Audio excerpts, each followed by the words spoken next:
सोचो, एक रूम है जिसमें 100 स्टूडेंट्स बैठे हैं। सबके पास सेम 24 आवर्स, सबके इंटेलिजेंस भी लगभग सेम है और सबके ड्रीम्स बड़े हैं। 10 साल बाद इनमें से 90 लोग एक ऐसी लाइफ जी रहे होंगे जो उन्होंने कभी चाही ही नहीं थी। ऐसी जॉब्स जो उन्हें पसंद नहीं, मंडे का इंतजार कि कब खत्म हो, वीकेंड का इंतजार कि कब आए, और फिर सिस्टम को ब्लेम करना। सिर्फ 10, शायद सिर्फ एक वही लाइफ जी रहा होगा जो सबने कभी इमेजिन की थी। सवाल ये नहीं है कि वो 10 लोग क्या एक्स्ट्रा करते हैं, असली सवाल ये है बाकी 90 लोग ऐसा क्या गलत कर रहे हैं जो उन्हें खुद रियलाइज भी नहीं होता। आज हम मोटिवेशन की बात नहीं करेंगे, आज हम बात करेंगे एक इनविजिबल साइकोलॉजिकल ट्रैप की। Welcome to the truth about why you stay average. Reason 1, the dopamine illusion. सबसे पहला रीजन सिंपल है, तुम्हारा ब्रेन फेक विक्ट्रीज का एडिट बन चुका है। ह्यूमन ब्रेन सर्वाइवल के लिए डिजाइन हुआ है, ग्रेटनेस के लिए नहीं। उसे अभी अच्छा फील करना है। रील स्क्रॉल की, गेम में लेवल अप किया, एक छोटा डोपामीन हिट मिला, तुम्हें लगा तुमने कुछ अचीव किया। Reality zero progress. इसे कहते हैं cheap dopamine. Average student preparation को एक्शन समझ लेता है। टाइम टेबल बनाना, नए हाइलाइटर्स लेना,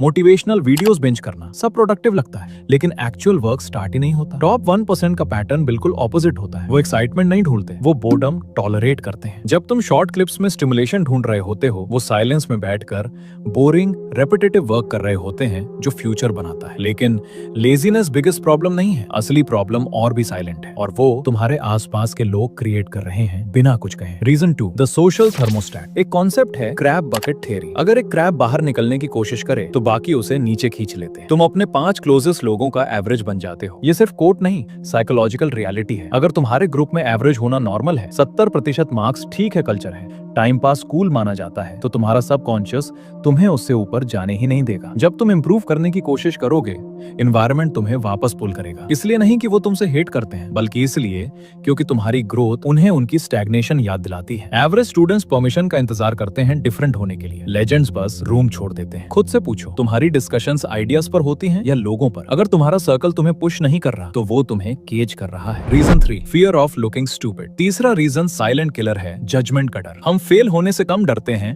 ट्राई हार्ड दिखने से ज्यादा डरते हैं। इसलिए एवरेज स्टूडेंट सेफ गेम खेलता है। पढ़ाई नहीं था इसलिए फेल हुआ, ईगो सेफ। मेहनत की और फेल हुआ, ईगो हर्ट। ये है ego protection mode. Top performers stupid दिखने से नहीं डरते। उन्हें पता है कि बिगिनर होना इंसल्ट नहीं, प्रोसेस है। जिस दिन तुम इमेज प्रोटेक्ट करना छोड़ देते हो, उसी दिन रियल ग्रोथ स्टार्ट होती है। याद रखो, जो लोग आज जज कर रहे हैं, कल तुम्हारे बिल्स पे नहीं करेंगे। The switch from passive to active cycle तोड़ने का रूल सिंपल है, stop consuming, start creating. Average लोग इन्फॉर्मेशन कंज्यूम करते हैं, टॉप लोग इन्फॉर्मेशन अप्लाई करते हैं। फिटनेस वीडियोस देखने से बॉडी नहीं बनती, जिम जाने से बनती है। बिजनेस बुक्स पढ़ने से एंटरप्रेन्योर नहीं बनते, सेल करने से बनते हैं। मोटिवेशन एमेचर्स के लिए है, डिसिप्लिन प्रोफेशनल्स का वेपन है। प्रोसेस से प्यार करो। बोर्डम, स्ट्रगल, लोनली आवर्स, यही एंट्री फी है टॉप 1% की।